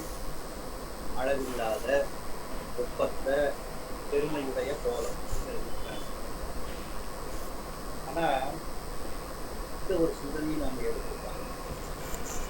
இல்லாத திருக்கோலம் திருப்பெருந்துறையில இந்த 3 பேர் கணக்கையும் தீர்த்து விட்டு திருக்கழுக்குன்றத்துல அதே கணக்கில்லாத திருக்கோலத்தை எந்த வரவு செலவு கணக்கு இல்லாத திருக்கோலமாக திருப்பெருந்துறையில் முதலில் எப்படி அந்த குருநாதர் இருந்தாரோ அதே குருநாதராக இங்கே எனக்கு வந்து காட்சி அப்படிங்கிற கோணத்துல நாம இந்த 3 பேருடைய கணக்கு எப்படி சரியாச்சு, எப்படி சரி செய்யப்பட்டது அப்படிங்கிறது நாம வந்து விளையாட. ஏன்னா எப்படி இந்த பிட்டு நேர்படங்கிற அடுத்த பாட்டு இருக்கு பார்த்தீங்களா? பிட்டு நேர்பட மனுஷன் வந்து பெருந்துரை தெரிஞ்சுக்கிட்டாங்க. வந்தியம்மா கணக்கு நம்ம எப்படி சுவாமி வந்து இருக்கின்றார்ங்கிறத சிந்திக்கிறோம். அது சிந்திப்பதற்கு முன்னால சுவாமி வந்தியம்மாவுக்கு மட்டுமா அந்த மதுரைக்கு போனாங்க? மூல காரணம் மாணிக்கவாசகர் தான். அடுத்து வந்த காரணம் தான் வந்தியம்மா. வைகையில் வெள்ளம் வரவழைத்தது மாணிக்கவாசகருக்காக. வந்தியம்மாவையும் ஆட்கொள்ள வேண்டிய ஒரு கடமை சுவாமிக்கு இருந்தது. அதை அவரை அந்த அம்மா கணக்கு பாண்டிய மன்னனுடைய கணக்கையும் சரி செய்தார் என்றால் நமக்கு என்று நாம் சிந்தித்தோம் என்றால் இந்த கணக்கு இல்லா திருக்கோலம் அப்படிங்கிறத நாம் சொல்லாது. திருப்பெருந்துறையில இருக்கும்போது கணக்கு இல்லாத இந்த 3 பேர் கணக்கும் அதற்கு வந்து சேர்ந்து கணக்கு இல்லாத திருக்கோலத்துலதான் முதல்ல மாணிக்கவாசகருக்கு காட்சி கொடுக்கும். அப்படி கணக்கு இல்லாத திருக்கோலத்தோடு இப்பொழுது 3 பேர் கணக்கையும் தீர்த்துட்டு இப்போ மாணிக்கவாசகர் அந்த மதுரையை விட்டு சுவாமியுடைய கட்டளை கொண்டு ஒவ்வொரு தலமாக வருகின்றார், திருக்கழுக்குன்றத்தில் வருகின்றார். அந்த திருப்பெருந்துறையில் முதலில் எப்படி அந்த கணக்கு இல்லாத திருக்கோலத்தை காண்கிறோம், அந்த கணக்கு எல்லாம் இப்ப முடிஞ்சு வச்சு அதே கணக்கு இல்லாத திருக்கோலம். இவர்கள் 3 பேருடைய கணக்கு எப்படி சரி செய்யப்பட்டது, அந்த கணக்கிற்கு அவர்கள் கொடுத்த அந்த அன்பிற்கு இறைவன் என்ன அன்பை வெளிப்படுத்தினார், எப்படி வெளிப்படுத்தி அந்த கணக்கை சரி நாம் உரையாடலாம். ஆகையால் இந்த 2 பாடங்களும் கொஞ்சம் உரையாடலாம். இந்த கணக்கிலா திருக்கோலம்ங்கிறது நீங்க இப்போ புரிஞ்சுக்கிட்டீங்களா? பொதுவான அர்த்தம் அப்படின்னு பார்த்தீங்கன்னா அளவில்லாத பெருமையுடைய உன்னுடைய திருக்கோலம் குருநாதராக இருந்த அதை நான் குறிப்பிட்டு அந்த பழைய குருநாதராக எந்த கணக்கு வளம் இல்லாத கண்டேனோ அதே திருக்கோலத்தை வீட்டில் கணக்கு வழக்கெல்லாம் குறித்த கணக்கு வழக்கு இல்லாத திருக்கோலமாக நான் உன்னை இந்த திருக்கழுக்குன்றத்தில் கண்டேன். இப்படி பொதுவான அர்த்தத்தையும் இந்த அர்த்தத்தையும் நாம் இதுல சொல்லும்போது கணக்கு வழக்கை கடந்த அடி அப்படின்ட்டு 6ஆம் திருமுறையில ஒரு இடத்துல வருது பார்த்தீங்களா?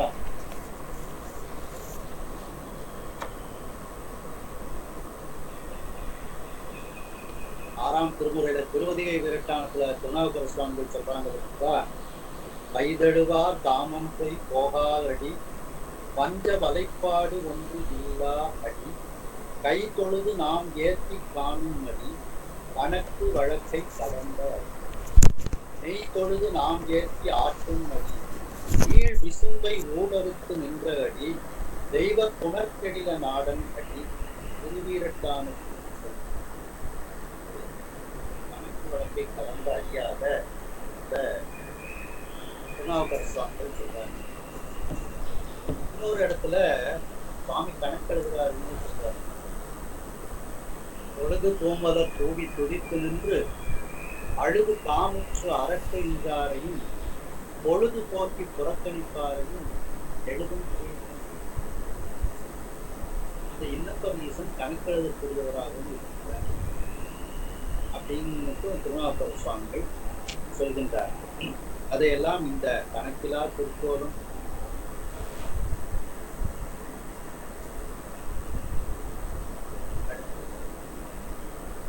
கணக்குங்கிறதுக்கு முதலும் முடிவுமாக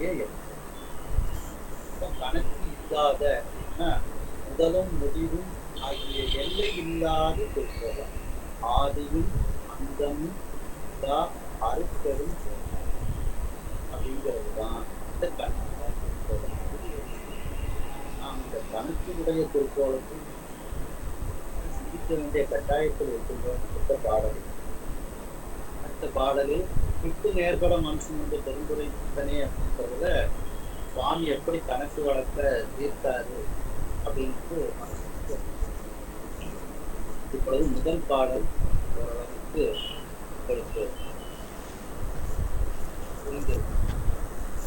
இல்லாத பெருந்துரை பெருமான், மாறுபாடு இல்லாத இந்த பெருந்துறையில் இருக்கக்கூடிய பெருமான் உடைய நாமங்கள் பேசுவார். இதிலே பாருங்க, இல்லாத பெருந்துரை பெருமான் தான் சொல்றார், மாறுபாடு இல்லாத பெருந்துரை பெருமான்.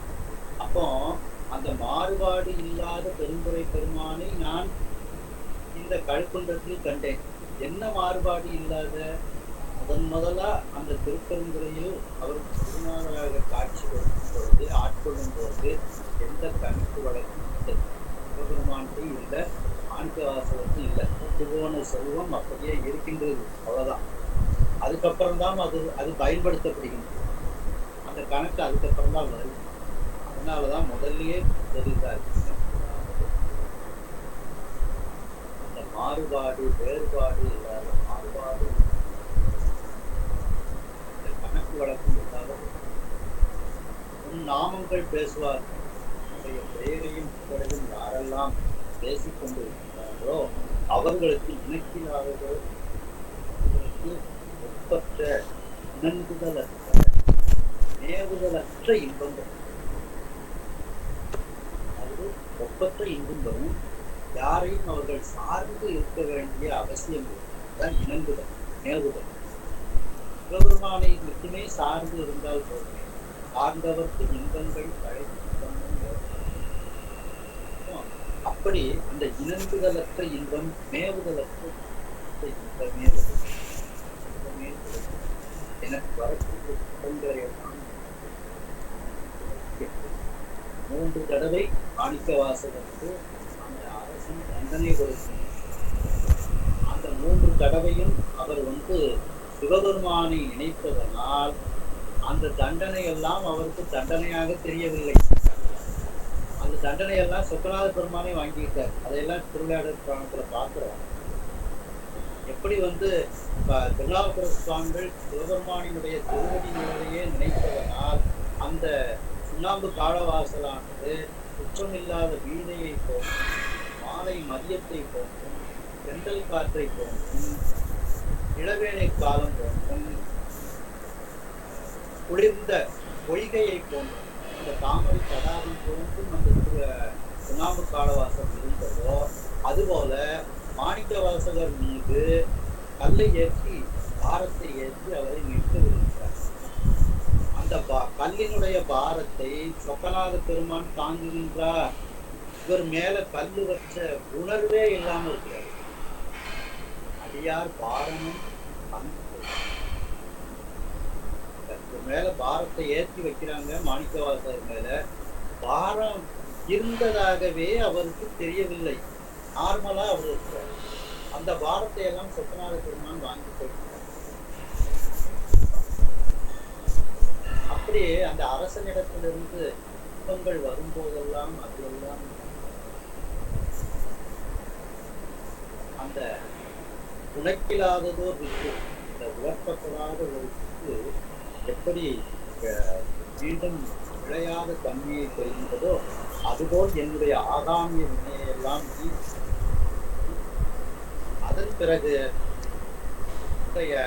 அந்த அழகில்லாத பெருமையுடைய கணக்கு வழக்கு அந்த இந்த திருக்கோலத்தை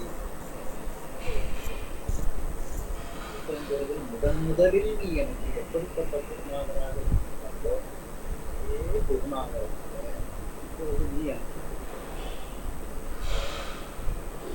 அடுத்த பாடல் நான் சொல்றேன்.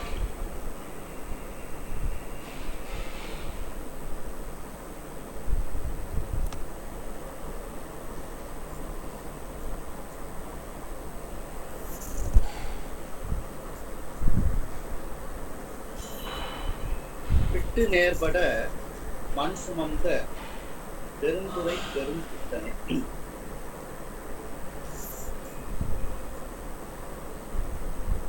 வந்தியம்மைக்காக அந்த அம்மை கொடுத்த கிட்டு என்கின்ற கூலி சரிபடுமாறு, நேர்பட அப்படின்னு இந்த அளவுக்கு ஏற்படாது, இந்த அளவு சரிபடும். மண் சுமந்த அந்த மதுரை முடி சுமந்து கூலியாளாக இந்த இதையும் பாருங்க, தென்துறை பெரும்புத்தனேன்னு தான் போடுறாரு, மதுரை பெரும்புத்தனேன்னு போடல. மதுரையில் இருக்கக்கூடிய புத்தன் வந்து அரசன், பெருமான் மதுரைக்கு அரசன் தான். இந்த அரசன் வந்து மண் சுமந்தார் என்று சொன்னால் அது இருக்காது அப்படின்னு சொல்ல. இந்த பெருமான் மண் சுமந்தார்னு சொல்றது பெருந்துறையில இருக்கக்கூடிய சோழர். இதுல சொல்லும் போதும்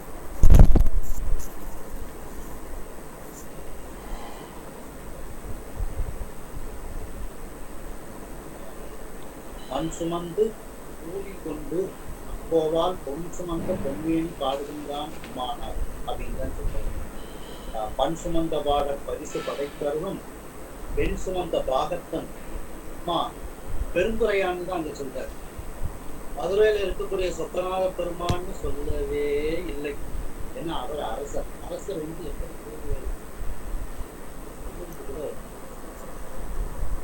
பெருந்துறை பெருமான், மதுரை பெருமான் சொல்லியிருக்காங்க. பக்கத்துல தானே மதுரை, மதுரை பெருமான் தானே சொல்ல இன்னும் அவர் அரசாண்ட இடம், அவருடைய அரசாட்சி அங்கே நடைபெறுகிறது. சுமந்த பாடம் பெண் சுமந்த பாகத்தன் பெருமான் பெருந்துறையான் தான் பெருமான் பெருந்துறையான் சுமந்த கீர்த்தியன் மண்டலத்து ஈசன் அலி மதுரை மனுஷன் சுமந்த பெண்மையின் பாடு ஒரு இடத்துலயாவது மதுரை சாமி.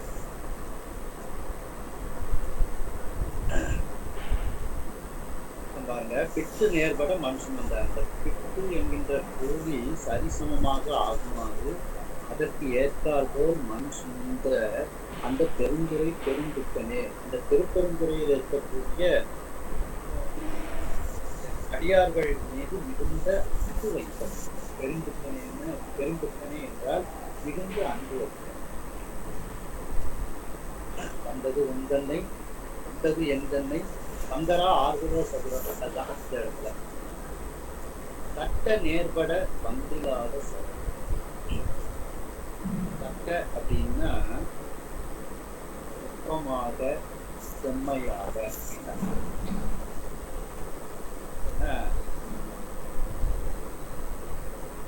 மாபாதி அப்படித்தான் ஆலோசனை இதற்கு அர்த்தம் அடைந்திருக்கு.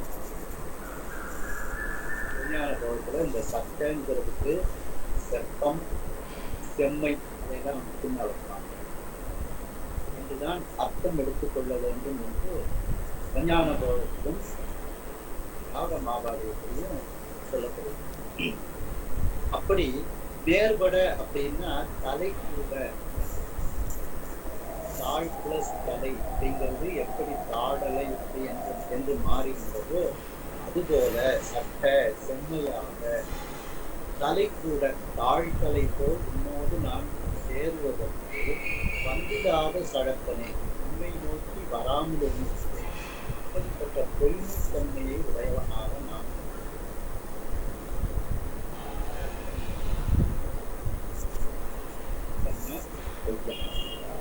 உன்னை சார்ந்தே உன்னை சாராமல் நான்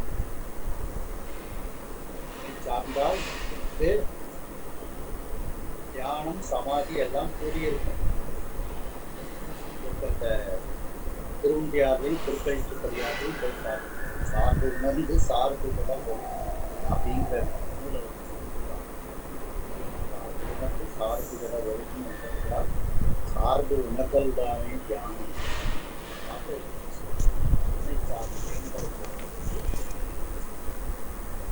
ஏன்னா உன்னை சார்ந்தால் எனக்கு என்ன கிடைக்கும்? இன்பங்கள் கிடைக்கும். தேவார்த்த சொல்றாங்க, சார்ந்தவருக்கு அழைக்கும் இன்பம் எனக்கு கிடைக்காம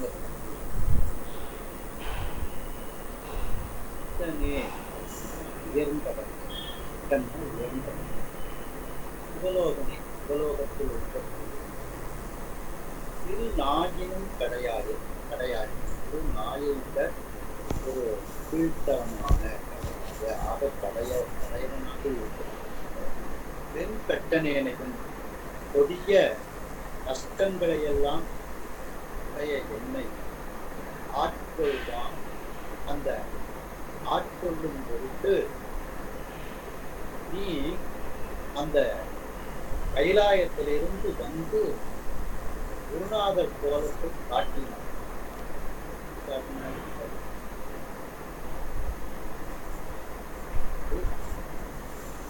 இந்த கஷ்டத்தை உடைய என்னையும் ஆட்கொள்ளும் வான் பான் பாசு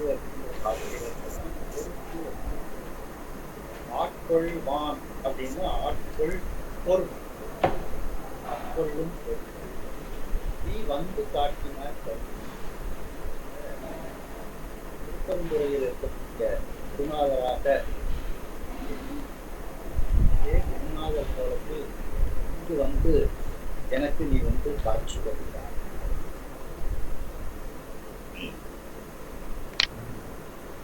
நாம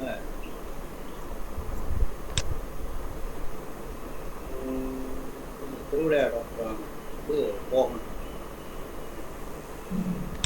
விட்டு நேர்பட மனுஷன் வந்த பெருந்துறை பெரும் பித்தர்.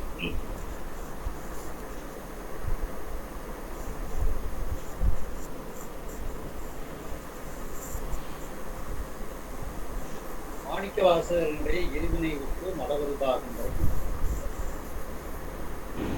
அதன் பிறகு குருநாதராக திருப்பெருந்துறையில் சுவாமி அறிவித்தார்.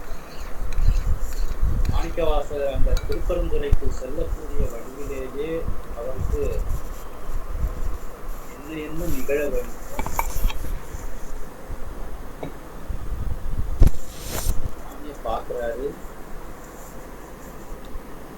இந்த திருப்பெருந்துறையில் ஒரு ஆலயம் இருக்கு, ஏற்கனவே ஒரு ஆலயம், சிவாலயம். இந்த ஆலயத்துல ரொம்ப பெருசா இருக்கக்கூடிய தீர்த்தத்தில் நீராடுகிறார்கள். அந்த ஆலயத்தை பலமாக வருகிறார்கள். அதன் பிறகு அங்கே திருந்த மரத்தின் கீழ் தன்னுடைய சீடர்களோடு இருக்கக்கூடிய இந்த குருநாதராகிய சிவபெருமானை தன்னால் காண்பித்தார். தன்னால் காண்பதற்கு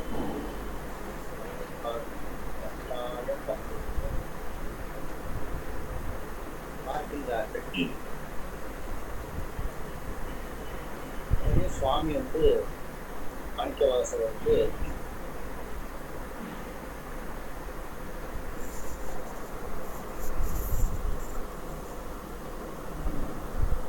திருவடி தீட்சை தன்னுடைய காலை அவருடைய தலையில் வைக்கின்றார்கள், கட்டினால் அவருடைய தலையில் வைக்கின்றார்கள். இப்படியெல்லாம்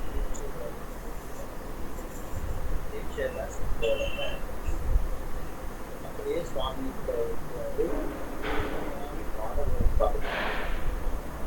சுவாமிக்குமே அவருடைய பாடல்களை எல்லாம் கேட்கறது, நம்ம பாடல்களை எல்லாம் கேட்கறது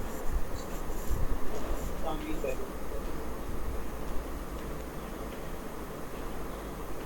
ஒரு காலகட்டத்துல சுவாமி வந்து எல்லாம் இங்கே இருங்க, நான் கைலாயத்துக்கு போறேன்.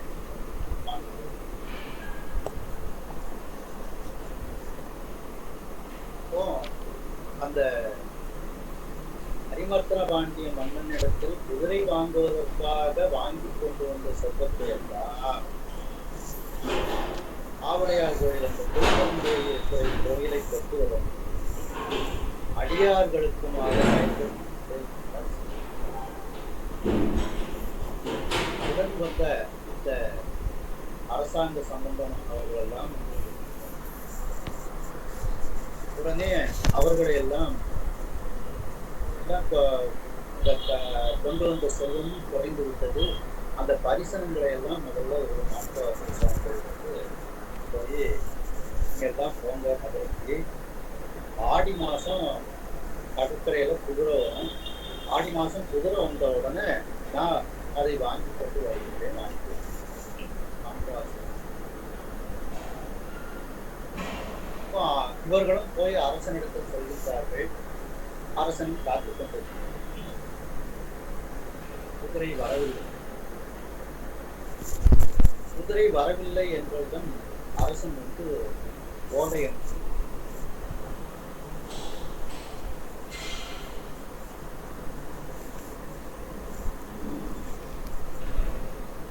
உடனே அந்த ஓலையை மரியாதையாக வாங்கி படித்துவிட்டு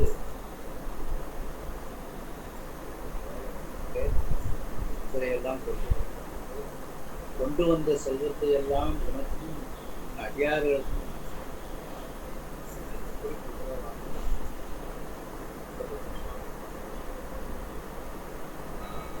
சுவாமி என்ன சொல்றாரு, குதிரை வரும் என்று ஒரு ஓலை எழுதி அவர்களிடத்தில் கொடுத்து அவர்களை அனுப்பி, அதுபோல இவரும் குதிரைகள் எல்லாம் வரும்.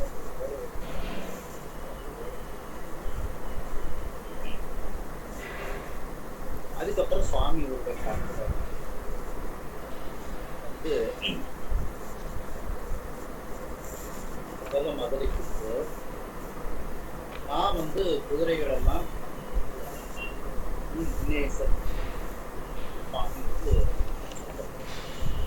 சரி அப்படின்னுட்டு இப்போ மதுரைக்கு மாணிக்கவாசல் சார்ந்து அரசனை சந்திக்கின்றார். அரசனிடத்து குதிரை 3 நாட்களில் வரும் என்று கூறினார்.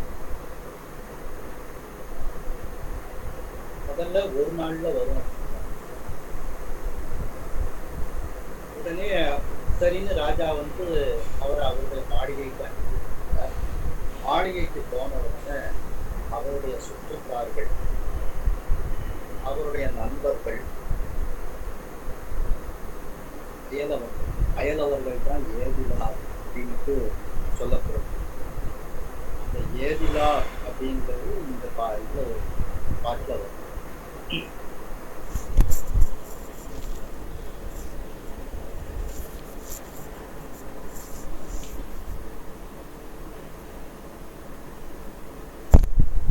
ஆறாவது பாட்டில் வரும் ஏதிலான். அப்படி சுற்றத்தார்கள், நண்பர்கள், அயலவர்கள் ஏதிலார்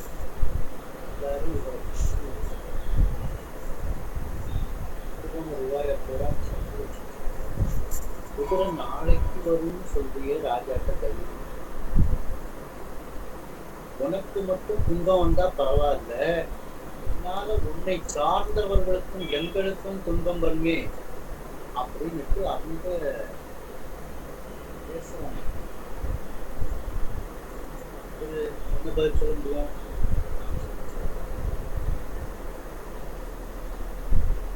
உடனே அரசன் மீண்டும் கூப்பிடுகிறான். உடனே அரசன் என்ன சொல்றான், குதிரை பந்தி எல்லாம் ரெடி பண்ணிப்பா, குதிரை கொட்டடி எல்லாத்தையும் நீட்டா செஞ்சு வைங்க, 3 நாள்ல அந்த குதிரை கொட்டடியில் இருக்கக்கூடியவர்கள் எல்லாம் அந்த குதிரை பந்துகளை எல்லாம் சரி செய்து வருகிறார். 3வது நாள் அச்சு குதிரை வருவார். ஏற்கனவே ஒரு அரசன் அல்லவா, நடந்தது என்னன்னு ஓரளவுக்கு தெரிஞ்சிருப்பாங்க. அதாவது மாணிக்கவாசகர் முதலமைச்சர் அப்படிங்கிறதுனால ஒரு வாயிலிருந்தே வாழ்க்கை 3 நாட்கள்ல குதிரை வரும் சொல்றாரு. 3 நாட்கள் மேல கல்ல ஏற்றி இவரை துன்புறுத்தி, நான் கொடுத்த செல்வத்தை எல்லாம் நீங்கள் வாங்கி வாருங்கள்.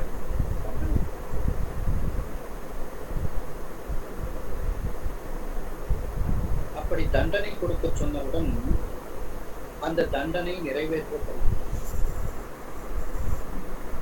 பாரத்தை இவர் மேல ஏற்றி, அந்த பாரம்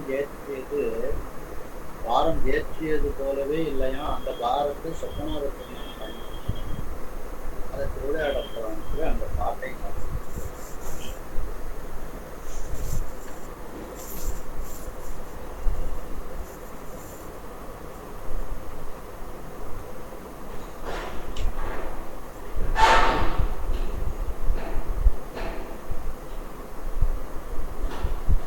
பொன்னெடும் சைலம் போற்றி உரம் போட்டு படுத்த வீரர் சொன்னெடும் தானி மூழ்கி நின்றனர். சுமந்த பாரம் அந்நெடுந்தகையார் தாங்கி ஆற்றினார். அடைந்த அன்ப தன் நெடும் பாரம் எல்லாம் தாங்குவார்.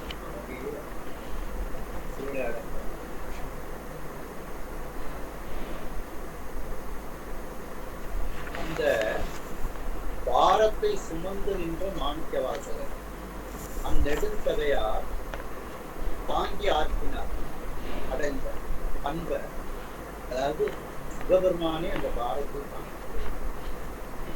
இப்படி அடியார்களுக்கு வரக்கூடிய பாரங்கள் எல்லாம் தாங்கக்கூடிய யார் திருவிளையாடலாம் சொல்லப்பட்டு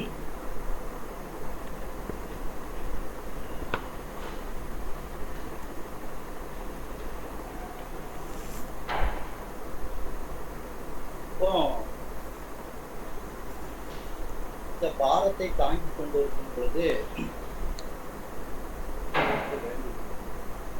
எனக்கு துன்பத்தை தந்து எதனால திருவடி தீட்சை எனக்கு தந்து திருவடி தீட்சை பண்ணியதற்கு அப்புறமும் எனக்கு இந்த துன்பம் வர வேண்டுமா என்று வெட்கப்பட்டேன். நான் உண்ணாததோ நானும் இந்த மூணாவது பாட்டில் வரும். அடைய முடியாத வெட்கத்தை அடைந்தார்.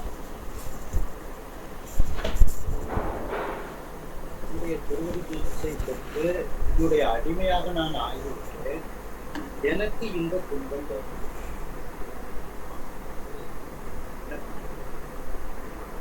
உடனே சுவாமி இனிய நம்ம காமிக்கிறாங்க அப்படின்னு சொல்லி சுவாமி அங்கேருந்து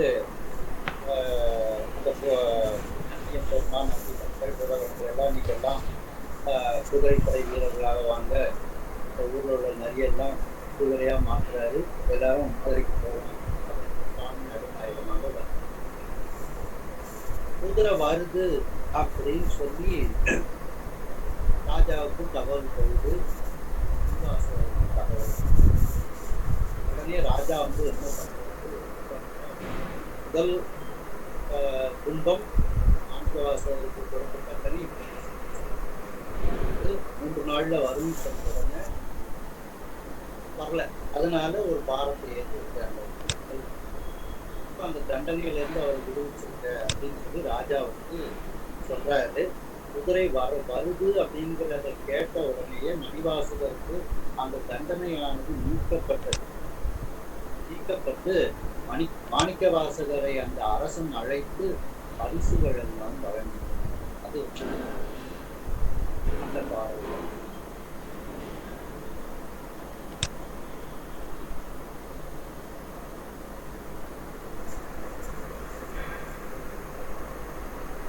மறுத்து என வருகின்றது எதற்காக நம்ம சிந்திக்க வேண்டியது?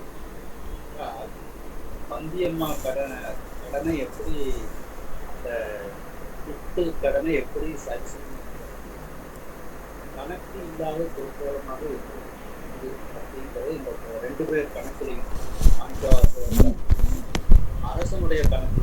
அதனால மறுத்து என வருகின்ற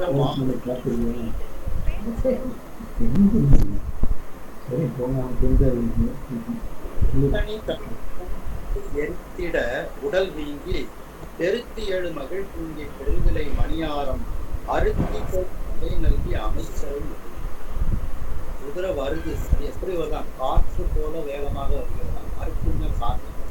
மறுத்து என வருகின்ற மாக்கடல் என்ன ஆன விலங்கு குதிரை.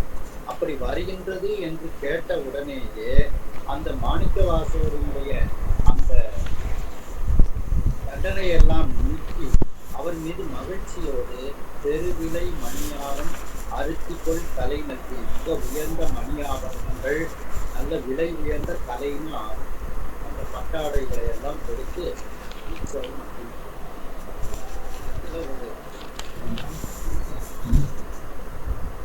அடுத்து சுவாமி இன்னும் ஒண்ணு வளர்த்தார். குதிரை வருதுன்னு கேள்விப்பட்டாச்சு, குதிரை வரக்கான வருது வரல அப்படிங்கிற மாதிரி ஒரு குதிரை வரக்கூடிய நேரத்தை சுவாமி தாமதப்படுத்துது. நேரம் தவறி போகுது. குதிரை ஒண்ணு வரலன்னு சொன்னோன்னு ஏதோ உண்மையா பொய்யான்னு தெரியலையே என்று அந்த அரசனுக்கு மீண்டும் கோபம் வருது. கோபம் வந்தவுடன் மீண்டும் மணிவாசகரை அழைத்து அவருக்கு தண்டனை கொடுத்தார்.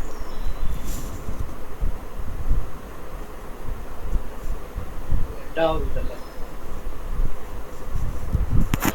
தாழ்த்தி வரக்கூடிய நேரத்தில் அவருக்கு கோபம் வந்தது. கேட்ட நேரத்தில் வரவில்லை என்பதனால் கொஞ்சம் தாமதமாக வருகிறது. அந்த நேரத்தில் ஒரு தண்டனை மணிவாசகருக்கு கொடுக்க அரசன் கொடுக்க சொல்கிறார். இது இரண்டாவது புரிந்துள்ள. இப்போ குதிரை வந்தாச்சுன்னு கேள்விப்பட்டாச்சு. உடனே அந்த மாணிக்க வாசகரை திரும்ப அழைத்து அவருக்கு அரசனுக்கு அன்பு செய்கிறார். அது திரும்பவும் அந்த குதிரைகளை எல்லாம் இப்போ சுவாமி வந்து காமிக்கிறாரு. இந்த வரலாறுலாம் உங்களுக்கு தெரியும். இந்த குதிரைகளை எல்லாம் நல்ல ஓட வச்சு ஆட வச்சு இதெல்லாம் இதெல்லாம் காமிச்சு சுவாமி வந்து குதிரையை விற்கின்றார். இன்னைக்கு விற்கிட்டுமா